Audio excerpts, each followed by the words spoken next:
have never been done before. We the people tell the government what to do. It doesn't tell us. We the people are the driver. The government is the car. And we decide where it should go and by what route to do. We the people are free. And I hope we have once again reminded people that man is not free unless government is limited.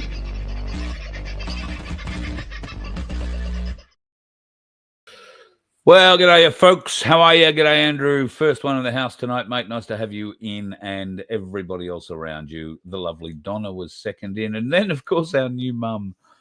Oh, God, I love this. The story here behind the scenes, folks, if you're not up to it, is, or up with it, is just a beautiful, beautiful story.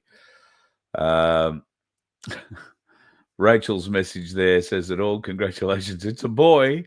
Jimmy Fergus Kyle, or JFK for short. Only weighs a kilo. Mother and son doing very well. Mother likely to fall asleep shortly. That's probably because JFK has been running around making new friends today at Rachel's place, and he was able to do it in a pretty nice way. Looking the goods, can I just say. He's had a bath, he's been groomed, and now he has a beautiful, beautiful, beautiful, beautiful new jacket to be kept warm in, as you can see. And he's following his mum around pretty happily. So little Jimmy, for those that are unaware, little Jimmy is the dog that Black Sheep's dad had up until he passed away. Black Sheep would have loved to have kept little Jimmy, but Jimmy being a horny little boy and Black Sheep owning a girl named Ace, a big black lab from memory, she is, would have made for some interesting times, I'm sure, but it was very difficult keeping the two apart. And with just him there now, it would be very difficult indeed. So one thing led to another, and Rachel stepped in to look after him for a little while in the short term, and as it looks, he's staying. There's been a certain amount of co-adoption going on, I think. So it's just a beautiful story, a beautiful, beautiful story. And Jimmy looks very happy, and I haven't played the audio, but by the sounds of the audio on it, Rachel sounds pretty happy with it all too, just got to say. Spazza, evening to you, brother. Hello, Paul. I hope you get back to listen to the show.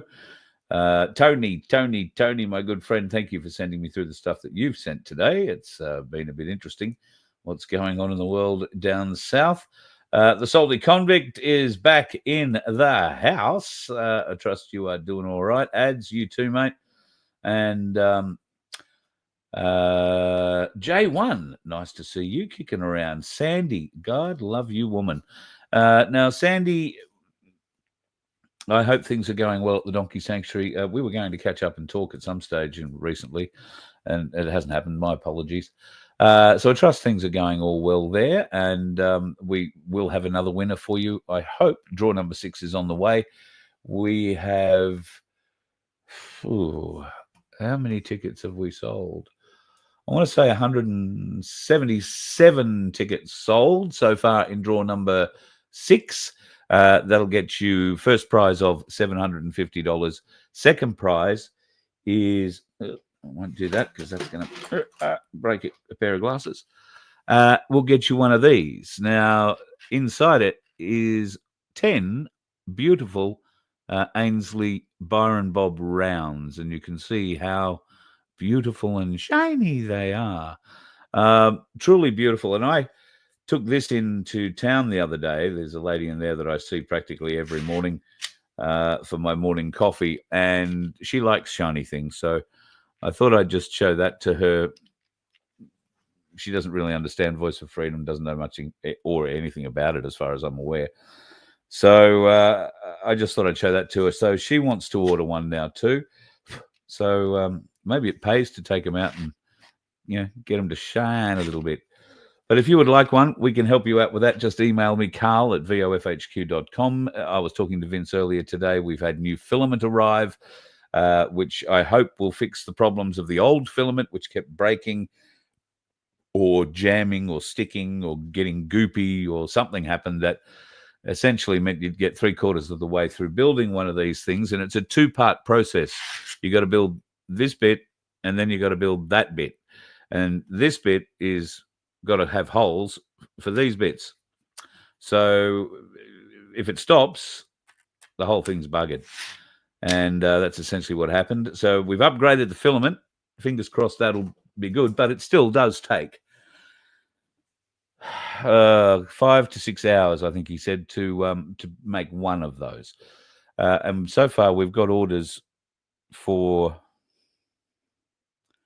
well, more than one.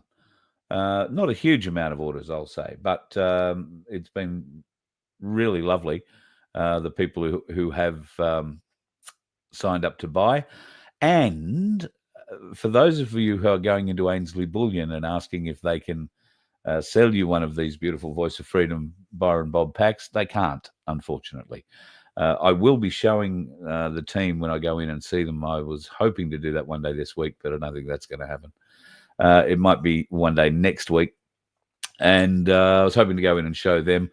I know Michael has seen it, but not really had a good opportunity to look at them up close and personal. So you never know, they might decide to take a bit of fun out and make their own Voice of Freedom one and sell it through there. Who knows? Anything is possible. Encourage them that way. Why don't you do that? Say, oh, you should make a Voice of Freedom pack. Oh, look, here I am trying to influence Ainsley Bullion. Why would I want to influence you with Ainsley Bullion? What's the price of silver at the moment? I did tell you it was going to drop back under $60, which it has done quite successfully, but it hasn't dropped back much. Have you noticed? I think when it first went through 60, it dropped back to, I want to say high 58s. It's now sitting at 59.64. It's been as high as 59.81, I think, today. It goes up a little bit, it comes back a little bit. It goes up a little bit further, it comes back a little bit further. But it never goes back a long, long, long way. Like from $59, it's not likely to drop back to $50.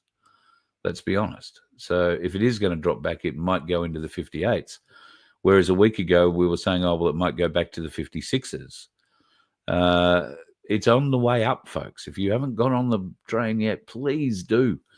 Even if you can only buy yourself, like me, 1 or 2 coins, or if you can only get yourself some of these 1/10 of an ounce rounds, they're going to become a lot more valuable than what you pay for them here today or through Ainsley Bullion. You pay the same, essentially you pay the same price for an ounce of silver, because that's what these are. I can't sell them cheaper than Ainsley Bullion can to you. I'm not allowed to do that. And what we've done is we've basically put a $60 price on the silver that's in here to allow us to cover this fluctuation in the price. If it busts through $60, then we're going to need to put more. These will cost more because the price we have to pay for the silver that's in them is higher. And we pay the spot price for it. So that's the deal with those. If you would like one, they are an appreciating product, if you like. Okay, the bit of plastic, I don't know how valuable that'll be, but I will sign the back of it if you want, and I will number them. Vince said that mightn't be a bad idea, so I will certainly arrange that, and we will start sending those out, I hope, toward the end of next week. Vince is going to be madly printing up a few more of these magnificent packs in the next day or a couple of days, and then he'll be whacking them in the post to me, hopefully on Friday. Oh, tomorrow would be Friday, wouldn't it? Well, hopefully he's going to whack some in the post to me tomorrow. That means that they should get to me on Monday, Tuesday at the latest, and I should be able to have them out the door, Wednesday, Thursday at the latest to you folks. And I know those of you who have emailed me, you're probably saying, hey, you haven't sent me any bank account details or anything yet. That's because I wanted to make sure we could actually deliver these things to you before we go charging you any money for them. That's just how it is. So when I'm sure that I have them in my hot little hand, I will be in contact with you and ask you for an account, or I'll share an account with you that you can deposit into, and that'll allow us to pay Ainsley, and everything else will be looked after by Vince. So God love him, marvellous man. He does an awful lot for us, and he does most of it for nothing, can I tell you? An absolute legend of a human being.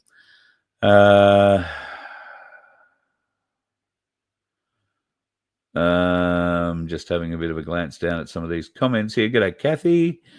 Nice to see Kathy in the room. Chris, you made a comment somewhere or other in regards to taking it down in 20 minutes. Oh, well, we can't go saying these things. Hello, Connie. Love to see you and Alan. I guess maybe you'll be going out to march on Sunday. We might be able to catch up there. My world has been turned upside down a little bit this afternoon, folks. So my Sunday attendance, for a variety of reasons, may be inhibited somewhat. What you can't see at the moment is I've got my knee all wrapped up. That's because somewhere or other today I've managed to twist it and do it a bit of mischief. I've also got a really, really crook back and neck, and that's stretching down into my lower back as well. And I'm hopeful.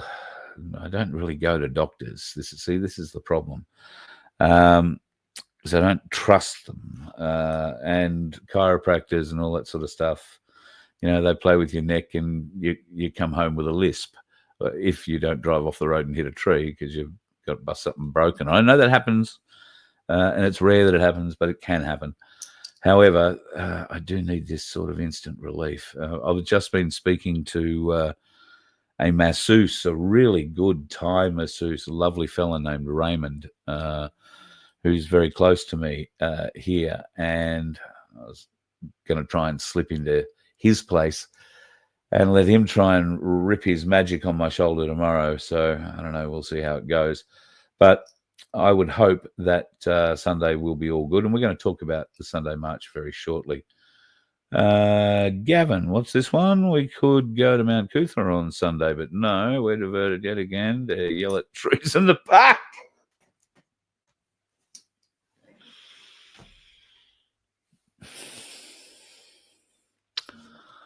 Gavin, I find your logic hard to argue with. Let me just say. I was having a conversation last night with two wonderful friends. We've been kicking around ideas about things we can do together, and what we were talking about, these marches and what, if anything, we can all do to get rid of the government. As we were speaking yesterday in yesterday's show, it is the government that is the problem. Less than 26% of the population voted for these people, and they are making decisions which we do not feel are reflective of the general population and certainly the majority of Australians. Now, those decisions stretch across a vast number of areas, including signing us up to things with the WHO and the WEF. I think that there are problems with what the Australian corporate government has done for us at the UN and how they've incorporated us there. And very shortly, the North Atlantic Treaty Alliance, NATO, is going to have us as a member. The southernmost continent in the world, if you believe the world's round. Just for those of you who don't. So, yes, I might be shit-stirring a bit. So, yes, these marches, shouting at the trees, as Gavin so eloquently puts it, what effect do they have? And some of the suggestions last night were, well, we should have a global, one-day strike. We've seen these one-day strikes, these global one-day days of action or inaction, as the case may be. Oh, don't pay your rates this day, or don't buy fuel that day, or don't go to the supermarkets that day. And the whole world doesn't do it on that day, and then these big corporates lose money on that day. Bullshit. They don't. I've seen this work time and time and time again, particularly where they say, oh, don't go and buy fuel. You're not going to buy fuel on a Wednesday. Well, you know what the fuel companies do? They put the fuel up from Thursday to Tuesday, and then on the Wednesday, they drop it 20 cents a litre. And everybody who had these great intentions of not buying fuel on a Wednesday, all of a sudden are lined up behind each other at the Bowser. One day protests, it's like going to... Well, look, it's about as useful as taking 1 million people to Canberra for a day or 2. Or maybe 3 at a stretch. About as useful as taking 2 million people to Canberra, having them line up in the lawns in front of Parliament House and being told by people to go home. Come back in March when it's cold.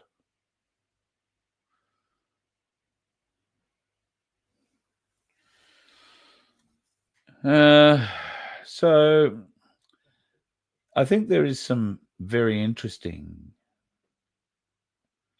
things going on with this march, and the other one being proffered by Darren, and I think Darren and Craig are involved in Melbourne, along with Jackie Dundee as organisers, and I don't know who's involved. Oh, yes, I do. Tricky's involved in Brisbane, and the usual crew, with the same crew in Sydney involved for September 13. Except I'm hearing stories now that, September 13, which was going to be a global march, a global day, a global thing. We're all going to get involved, another big global thing. And I was also told no politics. Nobody's going to be selling T-shirts. Nobody's going to be selling hoodies. Nobody's going to be selling bits of silver or gold or anything else. It's just purely, for the people. A bit like the march happening on the 31st of March. Now that I'm saying it out loud. In fact, exactly the same as. Except this time round, it'll have approved speakers being put forward, because whoever's putting together this march in the various different places are not approved people or don't know what they're doing, or... Yes, I would agree. It's been a bit of a shit fight in certain parts. I'm not expecting any trouble in Brisbane. I think Melbourne will be the only place that has trouble, and it will have trouble, and I'll name it those who I expect to cause that trouble here and now. That will be the pro-Aboriginal multicultural group that is organising an alternative rally that's going to march its way straight into the crowd at Flinders Street. So... that's going to be construed in some way, shape or form as a racial divide, and there's going to be militant people in that group. They've already made threats against organisers. They've made it quite clear that they're going to march with some determination, and who knows what they've been paid to do, because you got to remember, these are the corporate Aboriginals who've been well bought for many, many years. The urban Aboriginals who've been paying homage to those corporate friends of theirs in government who've been making sure that the money keeps getting handed down to this land council or that land council, and the control of that land council. These are the people who bring us $1,500 to charge us $1,500 to get welcome to our own country at a footy game.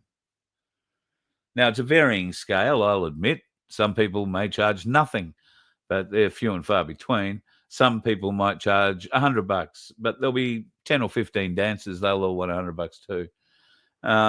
They've milked this thing for what it can be. And I'm not saying this is the good people of Australia, the good, like not willing to rip the system off kind of people. There are plenty of them, but unfortunately, our particularly urbanized First Nations people have been bought, blackmailed, bribed, beard up, I don't know, bashed, abused, and now they suffer from Munchausen's by proxy, I think. Oh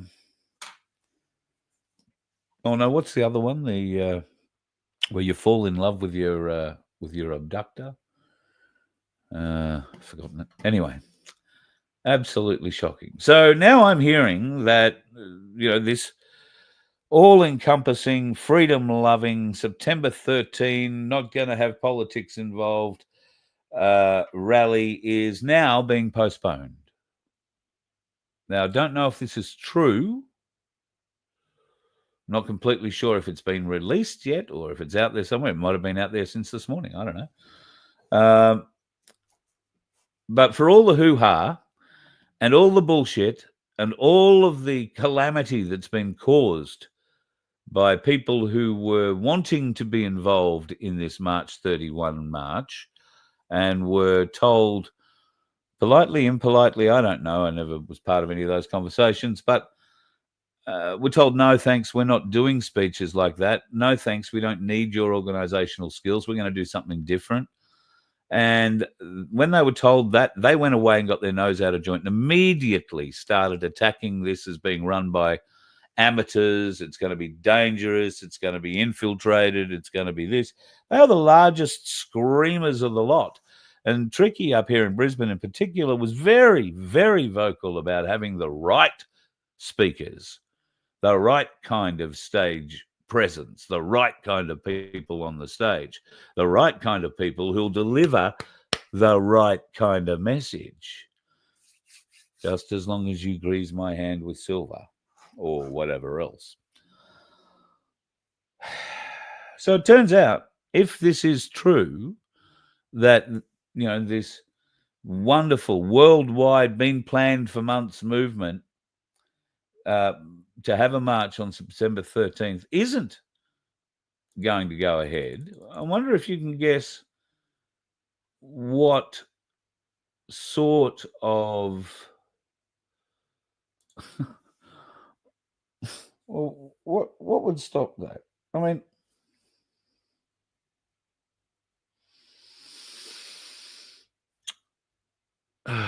shit! I've lost my spot.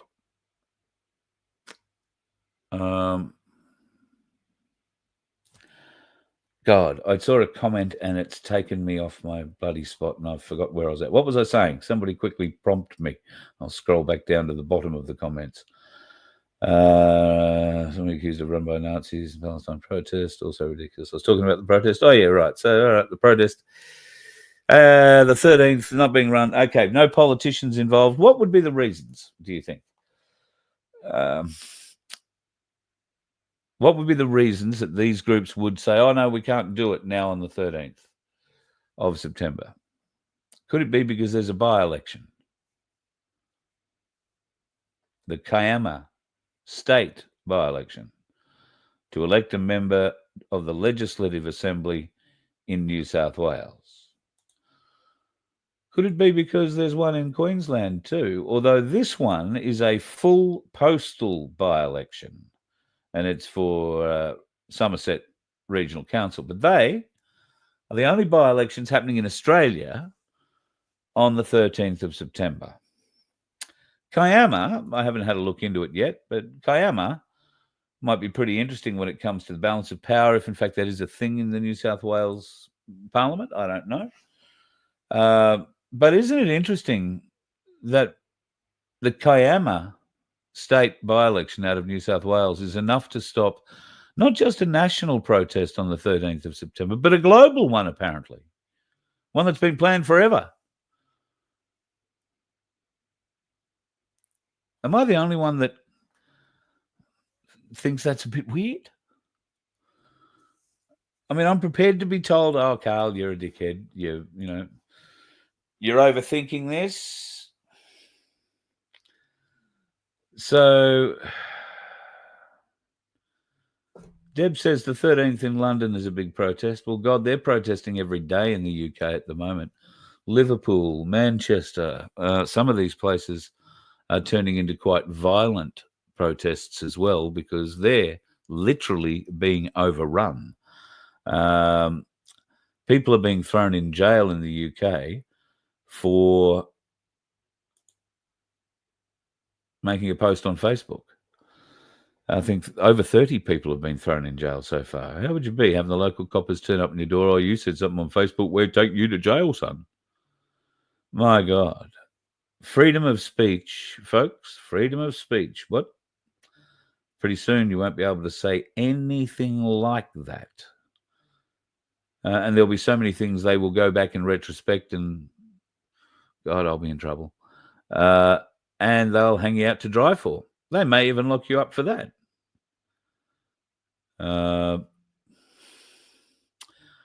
What though? I hope you're feeling better, mate. I don't know if you're still in hospital. Yeah,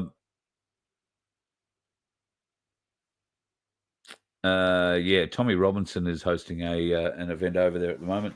I'm trying to get a hold of Tommy, but he's a very busy man. He's sought by a lot of people for talks, and he's a very cautious man. Yeah, I think he has to be, given what's happened in his world. If any of you happen to have a way to get to him, some direct way to get to him, then please reach out on my behalf. I've really only got the normal public ways to go through to try and attract his attention, and either he couldn't give a shit, doesn't really want to talk, or he's just not seeing it, because I imagine he gets, like I do, a huge pile of mail, and he does the best he can to keep up with it. But sometimes, as happens, we fall behind. So, yeah, if you do have a way to reach out, then please tell him that we'd love to have him here on the Voice of Freedom for a chat. And we can see a lot of issues, similar issues, in their infancy here in Australia, at least compared to what's going on in Europe and the UK. What I will do in the next little while, I've got a very dear friend, I think I've spoken about him before, Dirk, who lives just outside of Munich in Germany. And I've known him since I was 5 years of age. He lived next door to my grandmother in what was then East Germany. And we were pen pals as kids as we grew up, and we've maintained a friendship. Now, he wrote on Messenger the other day, and he's telling me what it's like in Germany. I was going to try and get him to read it so that I could record it and play it for you, but he's a bit shy. His English isn't great. So I'll copy that and paste it and bring it up so that we can go through it one night. But you will be horrified at what's going on in Germany at the moment, and so many other places in Europe where they too are being practically invaded by Ukrainians and Afghanis, to name just a couple. So Samantha. No. And no. No. They may have some form of court, a Sharia court, that might get to deal with Muslims, maybe, but in a Western Christian democracy that allows you to have a Muslim court, they're not going to allow you to chop somebody's hand off or stone them to death or do those other cool things that Muslims like to do to people who piss them off. So, and I'm being facetious when I say cool things. So, no, I don't know what we'll go forth and do there. I was going to start at the top of my list and work my way down. So let me just go back to our bunch of interesting pictures. Here's something that I thought you would find amusing. And given what I'm about to talk about, let's start with a bit of a gag, shall we? This is the front page of the Canberra tourism site, canberratourism.com or whatever the hell it is. And this is their new catchphrase: Canberra, there's more than they're telling us. Ain't that the friggin' truth, folks? There is a lot more to Canberra than they're telling us about. And now they're telling us about it on the front page of their tourism website. Unbelievable. What they don't tell us about is things like this. Now, if you're looking at that and saying, what that? You're looking at the way that people have been hidden inside a semi-trailer. Now, I don't think they've been hidden terribly well there. I think they're just sitting in it with the top on. However, it does get a little more interesting. You see them being x-rayed here going through the US border and being caught in these little compartments that have been built into the load. And then there's ones like this where there's a child being smuggled through in a suitcase. Why are we talking about this?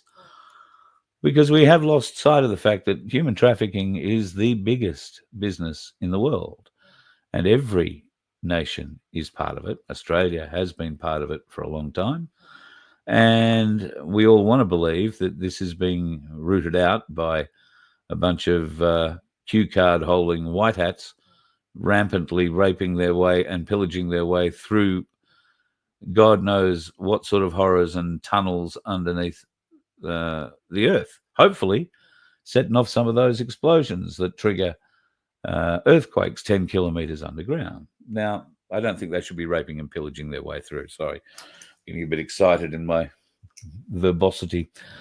We are hopeful that these sorts of things are happening, but hope is running out. Hopium is retreating on a daily basis, and our tolerance for accepting more of it is waning. So where do we draw the line between what we hope and what we see, and then interpret that as some action? So I want to use the Smithsonian as an example. Donald Trump has issued an order that there be an audit undertaken of the Smithsonian. Now, it's an extensive audit. It's not just of everything that it has on display. It's of everything that it has off display. And it is of all the things that are held in the rooms and the passages, in the halls and in the tunnels underneath Washington, D.C. The Smithsonian, if you're unaware of it, is a number of museums scattered around the National Mall in Washington, and they're interconnected by these tunnels, these maintenance tunnels, if you like, where they can shift exhibits around and put them into storage and do all that sort of different sorts of stuff. And there's a lot of other nefarious stuff we believe goes on in there too. And Donald Trump, if he is the person, the cue card holding white hat we believe him to be, it knows that too. So why order an audit? Well, that's because he can send the National Guard, who he has now stationed in Washington as his federalized DC. He can send them in, pardon me, and send them in. He has. What will they find? What are they looking for? My understanding is that they are looking for evidence that has been locked away in rooms that might provide truth, evidential truth to some of the history that we have been brainwashed not to believe, or it has been erased from our history books we know nothing about. And by the sound of it, he's trying to lead off with either Tartaria or something that goes a little bit more deeper into the Bible, and Nephilim bones. Now, there is talk that the Smithsonian has a human jawbone that is larger than a V-dub hidden in a back room somewhere. Now, that's a very large jawbone for a human to have. but it's definitely a humanoid jawbone. They have legs, they have arms, they have full skeletons of individuals ranging from 9 to 15 feet in height. There is some that are bigger, but they're a different sort of race. Now, are these giants? Are these Nephilim? Are these some quirky kind of prehistoric NBA basketball player? They're certainly not the latter. But we're never going to find out if study of them is either hidden away forever or not conducted at all, or only conducted by people with, shall we say, the approved qualifications, so that the approved answers can be put out. Really hope so. Really, really hope so. Fingers crossed. We'll see what happens. Keep your legs crossed, folks. It's the latest warning. There is a rampant STI on the roof. That's a sexually transmitted infection. An STI, we used to call them an STD. That was a sexually transmitted disease. I guess infection sounds less worrisome than disease, does it? Here's what the disease looks like in black and white. There are 6 lovely photos of it. If I was any kind of a doctor, I'd probably be able to say, if you look at photo A and compare it to photo F, you'll see that there is 3 little spots difference. But if you look at B, C, D, and E, you'll see there are varying white spots in various places. But for all I know, the white spots might be the good bit. I really can't help you. But anyway, the STD warning is quite strong. They're warning that it is a lot like chlamydia, this thing. It's called MGen or MG, and it's a bacterial infection that can cause you genital pain, bleeding, and swelling.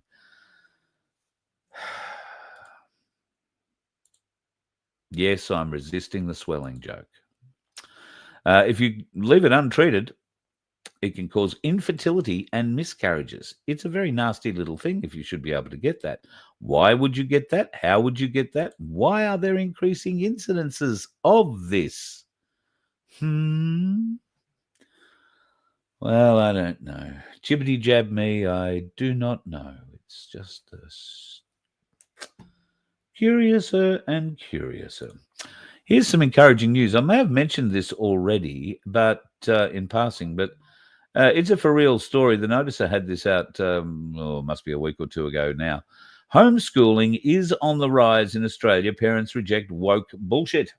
Couldn't agree more with them. The incidence of homeschooling in Queensland is up 251%. Yeah, and that's just Queensland. Wait for it. New South Wales, 283%. That is a huge amount of people who've decided to turn away from the public-private schooling system, the public-private brainwashing system, and take responsibility for their children and their education themselves. Like how it used to be, I think, in many cases, before education became, well, am I being too harsh by calling education a babysitter? Because it gave mum or dad, whoever was at home, 8 hours a day when they're at school to go off and do adult things like work. But back in the day when you and I grew up, many of us of a certain age, our mothers didn't work. They didn't have to work. And that's what this new age that's dawning upon us is supposedly going to bring back. You know, prices back to the 50s kind of thing. That will mean that, well, we'll have all our taxes returned to us. We won't have a need to work. We will be, okay financially, particularly if you've got a bit of gold and silver. But what's going to really change in our lives? One of the things that has to change in our life is this division, this angst, this rush to be involved with organising and being at the front of these things like marches. You know, this 13th of September march is now. Did you need any further evidence that it was all politically motivated? The attacks that started immediately, the normal people were not allowed to play a role in putting this thing together, organise the stage, put up the PA, make sure they had access to the speakers list, all that kind of thing. And no politics involved. We're not doing anything. We're not doing anything. We're not doing anything. We're just not doing. We don't want to do the march on the 31st because that's a racist march. And yours wasn't political, hey? If it's all called off, it's because of a by-election. How much more friggin' political do you want to be? Do you think this global march, and I know there's one happening in London and there's meant to be one happening in New York, and I don't know if there's one happening in New Zealand, but we're not going to have one in Australia because the right kind of people who would be speaking and marching at that march, out the front of it, controlling it, will be otherwise occupied trying to get whatever mate over the line at that by-election. Or are they just worried that in the lead up to the by-election, where the parties will be spending lots of money in that area to try and get whoever it is they want across the line, are they worried that this big global march that isn't politically motivated might in some way inhibit the election? Last I heard or experienced, you didn't have to spend all day at a polling place if you were going to a by-election. You just needed to go in, put your mark on a bit of paper somewhere, not necessarily actually have to prove who you are, and walk out again. Pretty fast process, half an hour, maybe if you're really lucky. Little towns around Kiama, I would have thought would be very fast indeed. Wouldn't preclude you from going and being involved in something on that day, because it's a whole day, right? Isn't it? And if not, everybody turns up at 8 o'clock in the morning when the polling place opens. You're all out by 10. You're off at the march by 12. Seems pretty interesting, easy. But I know now it's got to stop. Now it may not. Like I'm saying, this may not have stopped, and I hope. Well, I hope they can come up with a better reason for it if it is stopped. Put it that way. But I'm finding it very difficult to understand why these people would want to be doing that march on that day, and why they so vehemently attacked this march on the 31st. And now a lot of them are backpedaling. They're trying to rewrite history. They're trying to rewrite what actually happened. I watched all of it happening. I kept a note of it, all of it happening, and who said and did what, where and why. So let's not go rewriting history here, folks. The attacks began pretty much as soon as people were told they weren't required as organisers. And I'll be honest, some of those attacks came from surprising areas. And some of those attacks are pure gaslighting. It's disgusting, shocking. How about if we're going to do this, folks, we all act in honour. Hey? Just act in honour. It should not be that hard. But people find it very difficult. People get their noses out of joint. I'm not angry at anybody. I'm not upset at anybody. I'm not shunning anybody or anything like that. But I know that I am being shunned from others in this movement. Why is that? I mean, I don't know. Maybe I don't have enough to offer. That could well be the case. Maybe it's because I tend to pick things apart logically, and sometimes that scrutiny is a bit hard to sit through if you happen to be on the receiving end of it. And I've told you, I'm in it for the truth. I act in honour. So that's why I don't get too many meetings with politicians. I don't like people like me, because I want them to act in honour as well. And you ask them about it, and they'll say they are, but then you show them 100 examples of where they haven't, and they don't really want to talk to you again. So I've got to learn how to do that a little bit better, I suppose. Or I've got to learn to start doing a lot more comedy and taking the piss out of them, using their own words and actions to expose exactly what they're doing. So, I don't know. It's interesting days, interesting times, and a few changes floating around here. As I've said, I've been trying to get some morning shows out. I think all this week, if I managed to get any out this week, I don't know, maybe one. This morning, I was going to hope to get a show out, but I'll be honest, my shoulder was all frozen this morning, and I lay in bed until probably 8 o'clock, which is unheard of for me, and then got out and tried to free it up and get... Anyway, didn't work. And here I am. So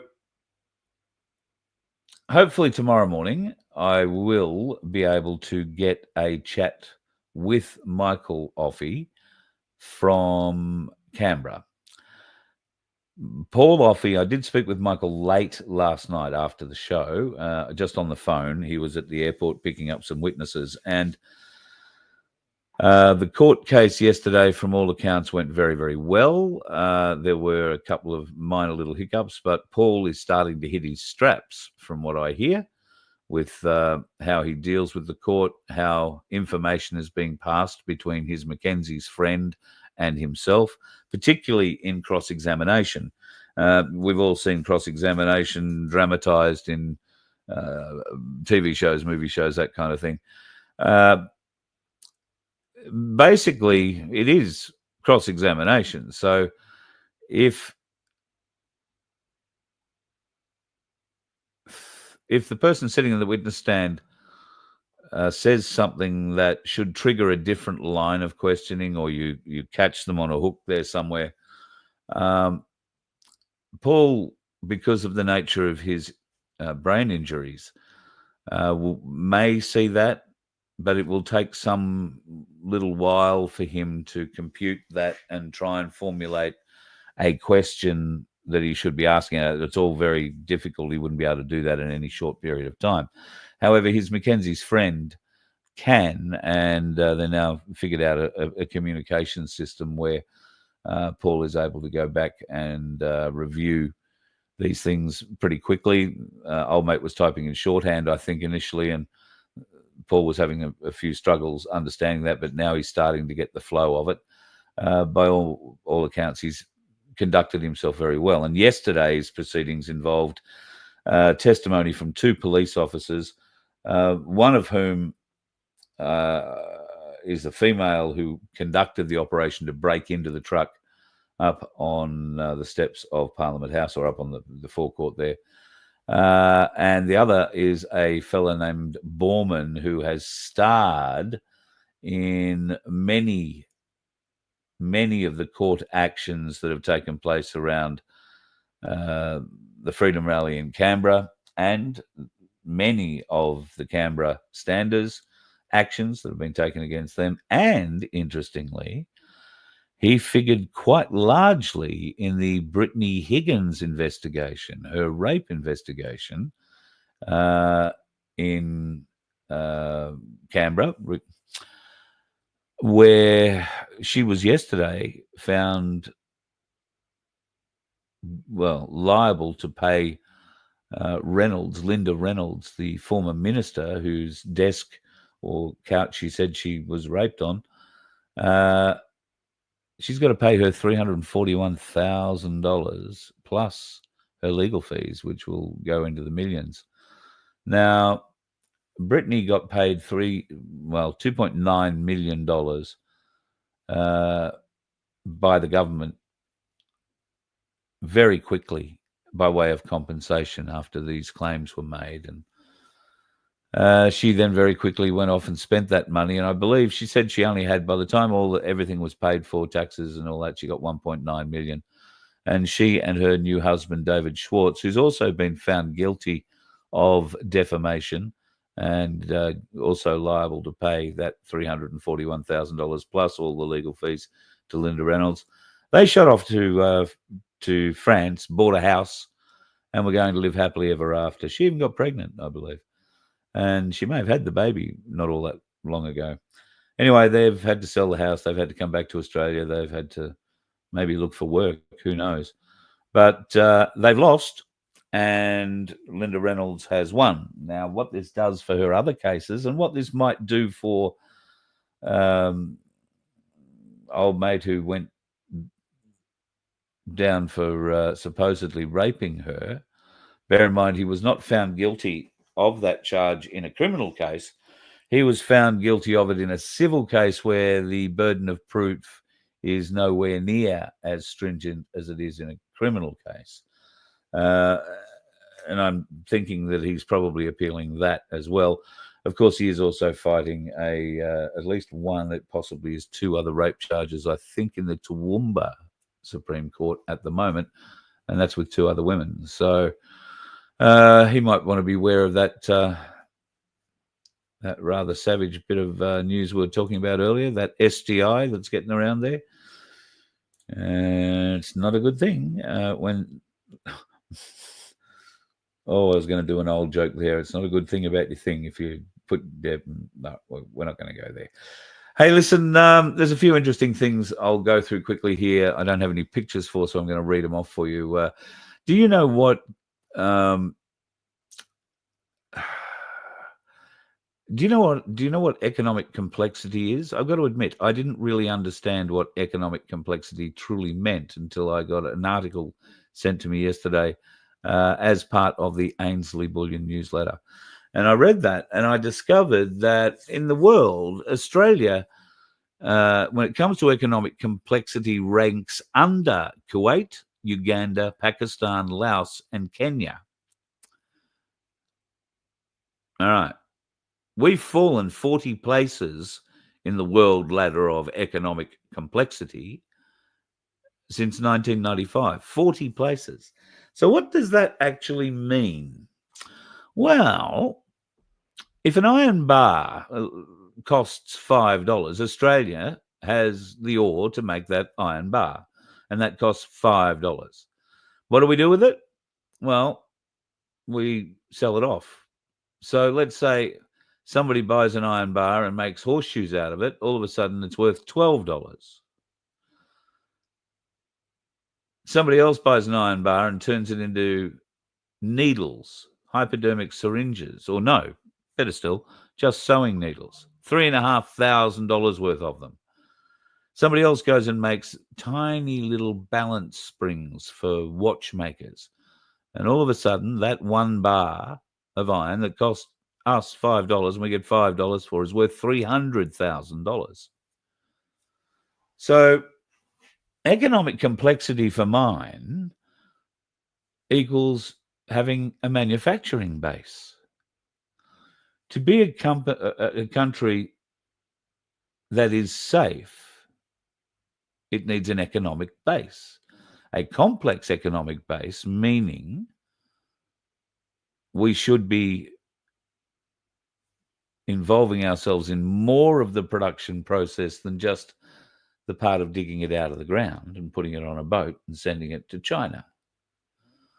I might have that wrong, and I'm going to see if I can get Chris Tipper on from Ainsley to talk more about it, because I am no financial analyst. I'm certainly no stock market analyst or anything like that. But this economic complexity argument really does tweak my imagination, because, I really want to try and do whatever we can to get manufacturing happening back here in Australia. I was only talking to somebody about it the other day. How do we get a car? How do we get an Australian-made car happening again?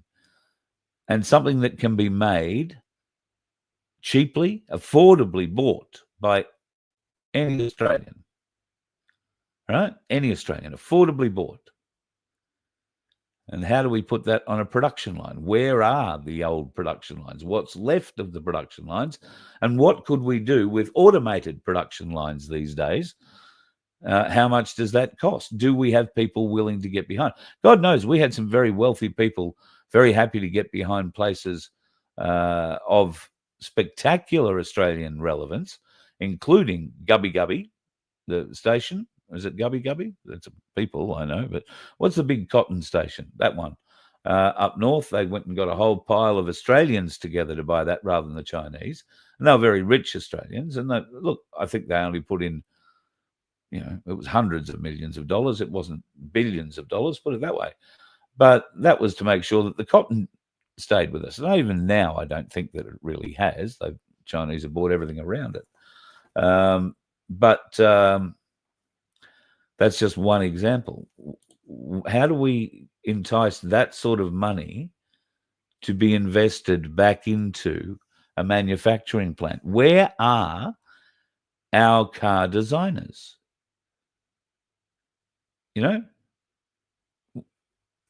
Do we have any anymore? What does it truly take to design and make an Australian vehicle? Do we have the electronics wizards here who can do a schematic and lay out a loom that's easy to work? I don't think we've got any of those skills left here in Australia, sadly. I think they've all had to go overseas, or they've been replaced by robots overseas, so nobody's going anyway. I don't know. Yeah, Ivan, I think you're 100% right. Nothing will be made in Australia while we are under the UN. 100%. Australia used to be great. AWA TVs, remember them? His Master's Voice, I think that was another Australian one. Might not have been. Pi. Do you remember Pi TVs? I think they were made in Adelaide. Was Rank Arena? I think Rank Arena was an Australian brand as well. And these, for all I know, could have been, imported Japanese parts assembled somewhere in Sydney or Melbourne, for all I know. But there were people working. People had jobs. People felt fulfilled. They were able to raise families, pay off houses, have holidays. My, how things have changed. And they're going to change further, folks, because this is your future. Now, I know we're all looking at that.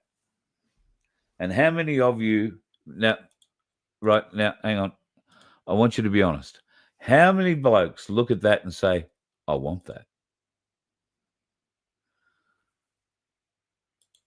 There might even be a couple of girls out there who are looking at that and say, how nice would it be just to have that microwave just there and all me munchies up the side. And the blokes, the fridge on my side, a lot of soft drink in that fridge, but geez, wouldn't that? Surround sound system, just look bloody great, wouldn't it? Oh, yeah, that's me, mate. I want one of them. So I would just caution you, be careful of what you wish for, because that, my friends, is exactly what they want you to live in. That's going to be your house one day soon. Yes, if you're married, you might have a double seat, but that's really only going to make it much harder to reach the microwave or the fridge for the person on the opposite side. But all you need to make a compliant population happy is keep them fed, keep them watered, and you slap an AI headset on them, and they can be happy anywhere they like. From AI porn to AI holidays, the only modification that chair is going to need is a little hole and a tube that goes up your ass. Because when you've drunk everything and you've eaten everything, you're going to need a crap. And why would they expect you to get up out of there? And why would you expect you to have to get up and go somewhere else to have a crap when you've got a chair like that to live your life in?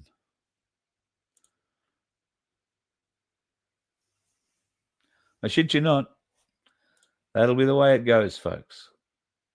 They want us in that sort of an environment. And the AI goggle, I have resisted and resisted and resisted. There have been maybe 3 times in my life in the last few years where I've had money in my pocket where I could have gone and bought a set of these AI goggles. You know, I think they're used with, I don't know if it's PlayStation or with the other one, Xbox, I don't know. There's another version, I can't think of the name of them now, that I don't think uses either of those. It's just an online realm. I've resisted buying those because I want to try and test them out. I want to see where the trap is in them. But it's such an obvious trap that I struggle with, and I think they're close to $1,000 to buy these sorts of systems. I struggle with the cost and what happens if I like it. You know, there are plenty of people who live their life inside the 4 walls of their house or apartment and only go out when they absolutely have to. And their greatest life-saving, life-changing event in the last 20 years is DoorDash, and the fact that they can order their groceries online and have them dropped off with faceless, contactless delivery.